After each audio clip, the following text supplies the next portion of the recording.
Welcome to the Tech Egg. Don't get scrambled. Enjoy the video. You begin by confirming the simplest controls so you don't chase ghosts. First, check your OS keyboard preferences and the FN lock state.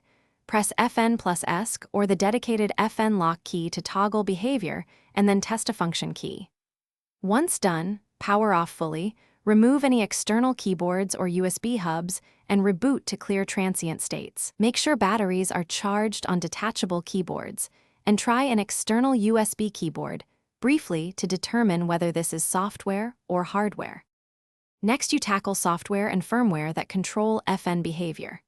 Update the keyboard, touchpad, and chipset drivers from the laptop maker, and then check BIOS or UEFI for keyboard-related options and firmware updates. Apply them and reboot. If the system still misinterprets FN, inspect OS-level key mappings, Windows keyboard layout and modifier settings, Mac OS keyboard preferences, or Xmod map on Linux, and restore defaults or remap only the problematic key. Once changed, retest function keys to see whether software fixes resolved it. Finally, treat hardware root causes and conclude the repair. Power down and remove power sources, then remove the keycap to clean debris with compressed air and a small isopropyl swab. Sticky residue often blocks actuation.